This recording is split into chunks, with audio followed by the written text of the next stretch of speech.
हमजा शहबाज शरीफ आईनी तरीके से वजीर आला मुंतखब नहीं हुए और ये पुलिस ने आइज की लॉबी को ब्लॉक कर दिया।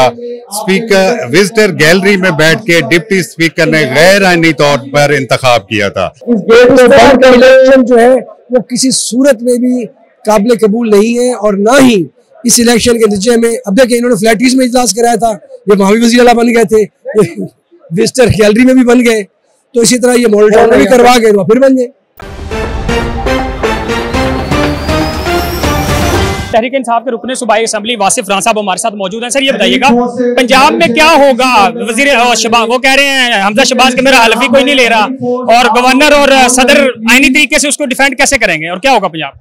औज़ुबिल्लाहि मिनश्शैतानिर्रजीम, बिस्मिल्लाहिर्रहमानिर्रहीम। देखिए एक चीज बहुत साफ है, हमजा शहबाज शरीफ आईनी तरीके से वजीर आला मुंतखब नहीं हुए और ये पुलिस ने आइज की लॉबी को ब्लॉक कर दिया।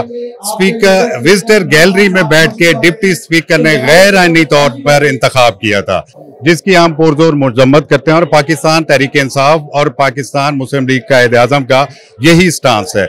और सदर मुमलिकत आइन के कस्टोडियन है गवर्नर साहब, उन्हीं की हिदायत के ऊपर जो गैर आईनी चीज है उसको इंडोर्स तो नहीं करेंगे। और इंशाअल्लाह ताला पाकिस्तान तहरीक इंसाफ के वजीर आला सरदार उस्मान बुज़दार साहब हैं और अभी तक वही हैं, और इंशाअल्लाह ताला ये जो मुनहरिफ अराकीन है, हमारा यही स्टैंड है, हमारा मैंडेट है, पाकिस्तान तहरीक इंसाफ का मैंडेट है। हम अदालतों की तरफ से भी यही तवक्को रखते हैं कि इंसाफ देंगे और ये जो डिसीज्ड अराकीन है इनको डिसीट करेंगे और क्लियर मेजोरिटी है पाकिस्तान तहरीक इंसाफ के पास पंजाब में, और इंशाअल्लाह ताला पाकिस्तान तहरीक इंसाफ की हुकूमत है। कि नून लीग और पीपल्स पार्टी की जो सीटों की एडजस्टमेंट की बात हो रही है, आपके हल्का है 54, क्योंकि मुल्तान आपके आता है 54 और 57 में अगर एडजस्टमेंट होती है तो तहरीक इंसाफ का नुकसान होगा। देखें इमरान खान साहब का यही नारा था कि जब मैं आवाज उठाऊंगा तो ये चोर इकट्ठे हो जाएंगे, और मैं आपको बताऊं कि आज से एग्जैक्टली 3 साल पहले मेरे वाले साहब अल्लाह ताला को प्यारे हुए तो मेरे खिलाफ भी सीट एडजस्टमेंट हुई थी और पहली सीट एडजस्टमेंट हुई थी, और अल्हम्दुलिल्लाह हमने 10,000 के क्लियर मार्जिन से इनको हराया था। और इंशाअल्लाह ताला ये जितने भी 11 पार्टियां इकट्ठी हो जाएं हम इंशाअल्लाह क्लियर मार्जिन से इनको हराएंगे। जो एहतजाजी मुजाहरे और लॉन्ग मार्च करने जा रहे हैं, आप समझते हैं कि ये हुकूमत आपका प्रेशर लेगी और इंतखाबात जल्दी कराने में कामयाब हो जाएगी? देखिए हमारा ये हक है, हम पुरअमन मुजाहरे कर रहे हैं, हमारी कोशिश है कि ये जो जेली मैंडेट के जरिए हुकूमत इम्पोर्टेड हुकूमत आई है ये नामंजूर है। हम फ्रेश इलेक्शन चाहते हैं, और आज से 1 महीना पहले यही 11 पार्टियों का जो आचार था ये भी यही चाहते थे, और आज जब पाकिस्तान तहरीक इंसाफ का ये मुतालबा है तो ये पीछे हट रहे हैं। इंशाअल्लाह ताला हम इनको इंतखाबात के मैदान में लेके आएंगे और इनको शिकस्त देंगे। हमारे साथ तहरीक इंसाफ के रहनुमा वसीम खान बादल साहब साहब मौजूद हैं। पंजाब का क्या बनेगा? हमजा शहबाज कह रहे हैं हमसे कोई हल्फ ही नहीं ले रहा, सदर और गवर्नर किस तरह डिफेंड करेंगे आईनी तौर पे? क्यों ये गेट जहां पंजाब का ताल्लुक है, पंजाब में आईनी बहरान की कैफियत इसलिए पैदा हुई, आपसे ये गेट बंद नहीं है भाई, ये गेट बंद करने को कह रहा हूं, बार-बार गेट बंद कर दे। जो नबील आफजाब साहब वालिद साहब बने उन्होंने मदाखलत करके आईजी और चीफ सेक्रेटरी को मजबूर करके एक गैर आईनी तौर पर पंजाब असेंबली के इजलास में पुलिस में एक गैर आईनी तौर पर वहां पर इलेक्शन करवाने की कोशिश की गई, जो कि गैर कानूनी था। विजिटर गैलरी में खड़ा होकर कोई बंदा वहां से प्रिजाइड नहीं कर सकता, ना इलेक्शन करवा सकता है। और दूसरा, हमेशा आप याद रखें कि 2 पार्टी इलेक्शन लड़ती हैं तो दोनों गेट क्लोज करो, भाई बंद कर दे, गेट बंद कर दे।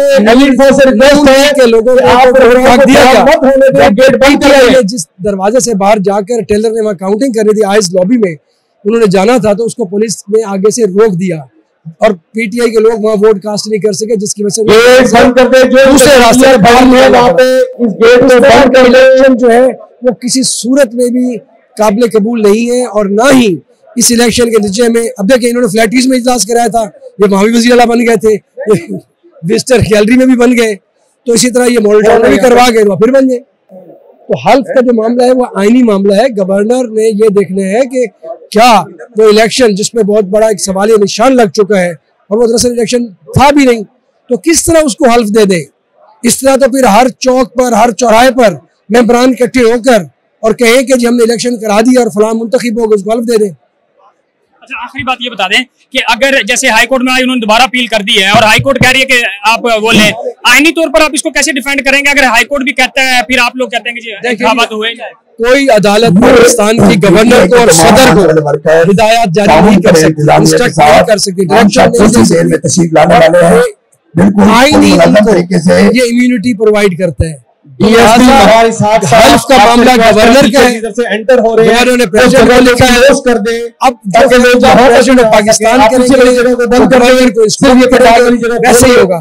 तो ये हल्फ के मामले वैसे उठाया हुआ है, भाग रहे हैं।